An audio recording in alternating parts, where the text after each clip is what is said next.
You are. And I'm what the do you do? I'm the director of Nine Gates. What I do is teach people about energy, how to use their own energy, how to tap into universal energy, and be able to run their lives a little differently.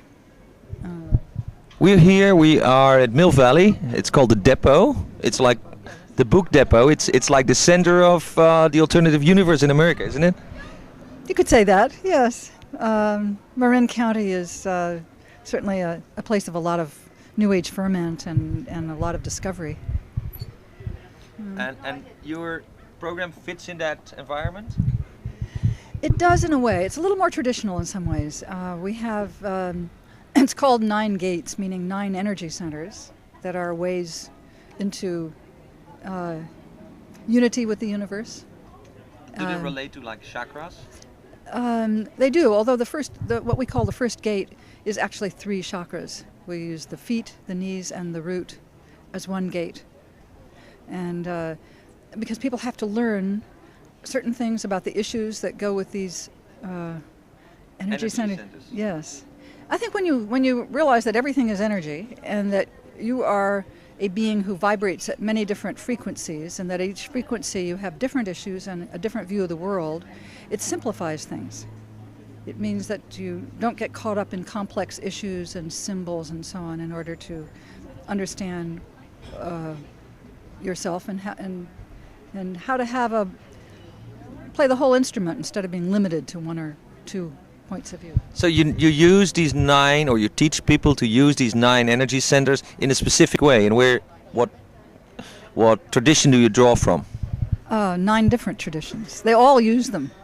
You know, for example, we start out really working with the feet, which most people in our culture don't use very much, and the foot chakras, and the Celtic tradition. Celtic tradition is very different from most of the other mystical traditions. It's Celtic, that means Irish? No, it was all over Europe and the British Isles. Really, it means pre-Stone Age people. We know them from the labyrinths, from some of the Bronze Age artifacts that are left, and from some of the writings and tales of the Druids. Things like Stonehenge. Right. Yeah. So, or what more. is the relationship between the Celtic and the feet? I mean, I've never heard about this. Well, the Celts understood that energy coming in from below is as energy from above, and that you really have to be united with it. They were united with nature. They were people who had a correspondence system, which is the correspondence to our alphabet in Europe and English-speaking countries. Every letter of the alphabet had a correspondence with 150 different things in nature, different entities or events. Is this what we call runes or things? Ogams. Ogams. Yes. And the ogamic structure, which is like the agamic structure of the Vedas, for example, really related to nature in a way that maybe our Native Americans relate, although they have more emphasis on warrior activity.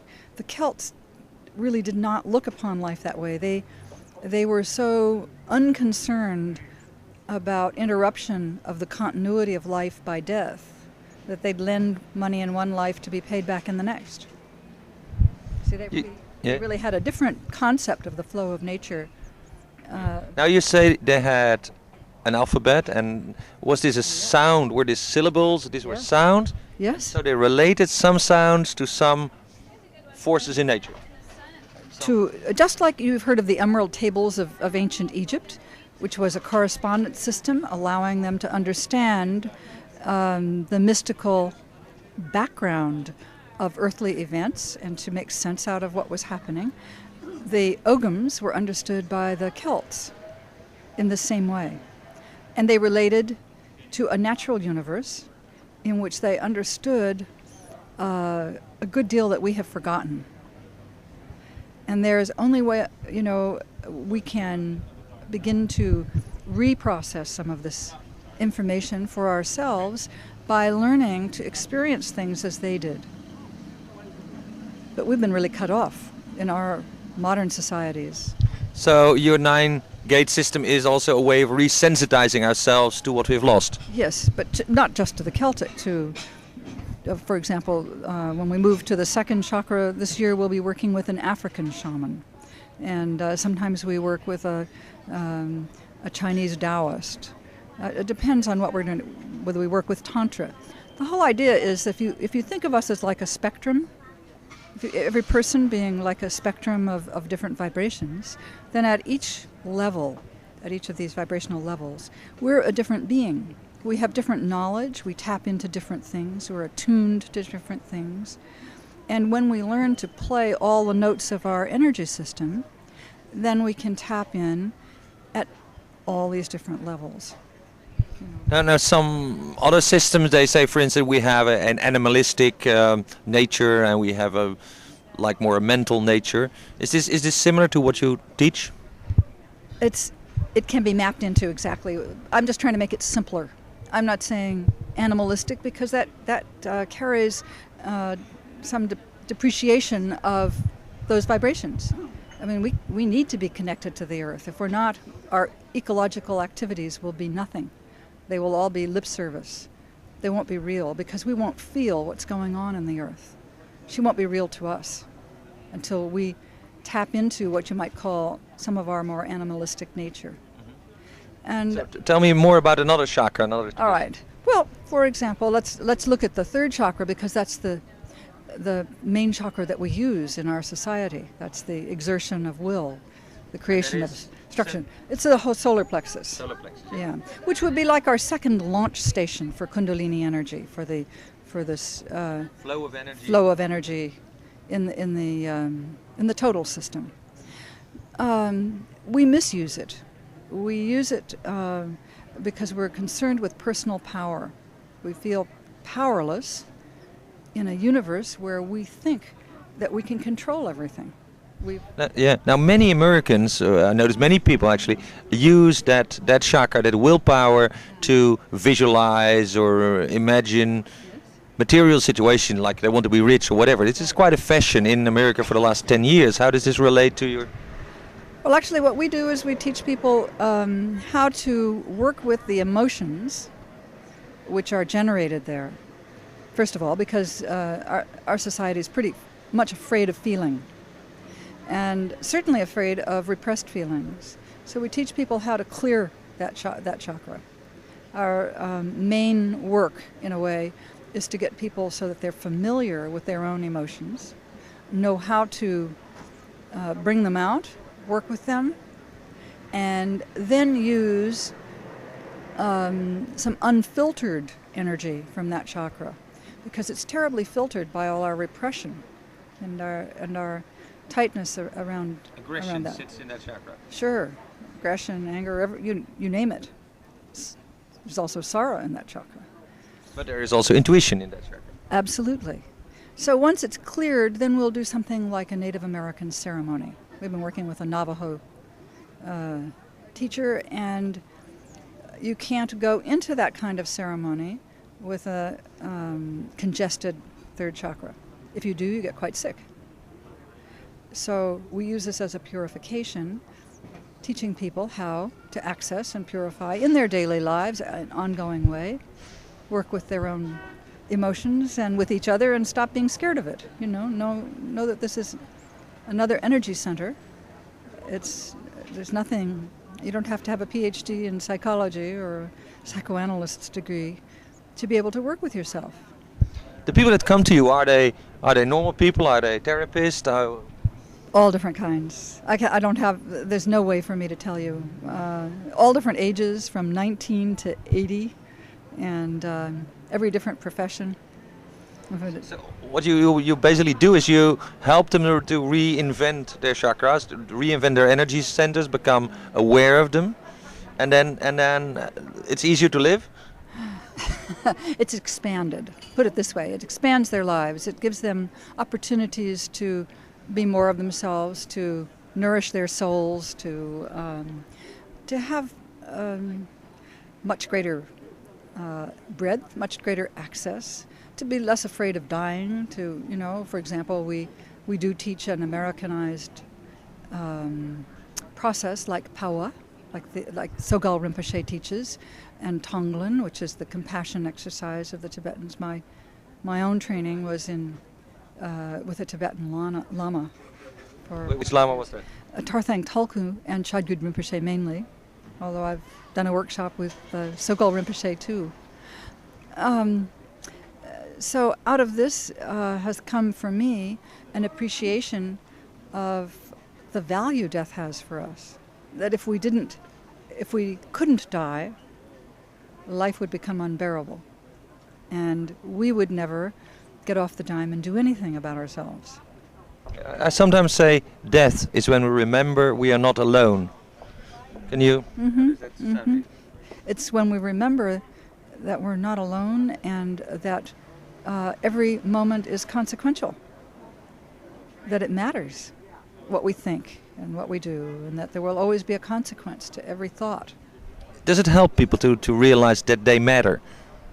Yes, I think it does, a lot. And what I see in people is so much change, I mean, so much freshness and vitality and expansion coming into their lives.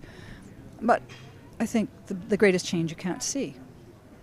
The greatest change is the expansion of their souls. I mean, the fact that they now feel tuned in with their higher self. They feel access to divine energy. And how they formulate that is not the business of Nine Gates.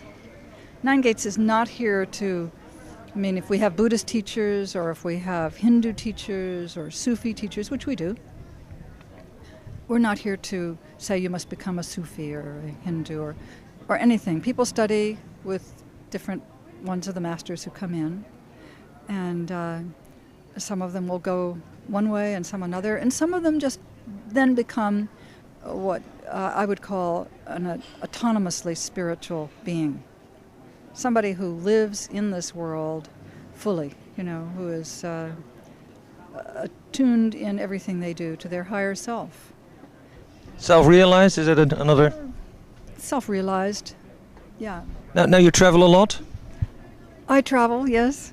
And what kind of places do you visit and what do you see?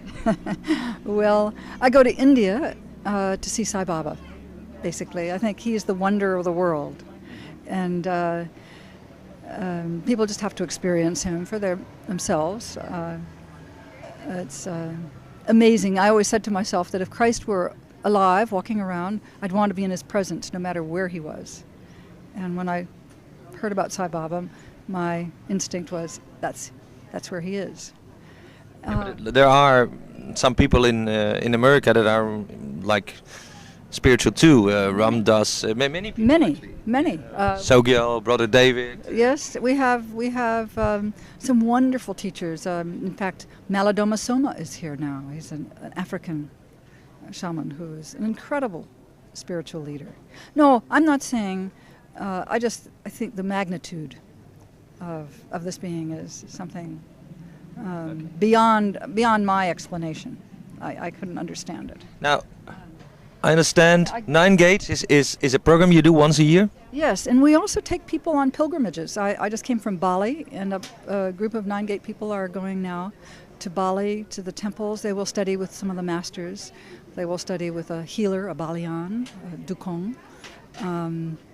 And one of the people who does the temple masks, who carves the temple masks. So when they go, they'll go to the temples. They won't have the experience of many tourists because they'll be learning some of the arts themselves, and they'll be with people who are practicing these things.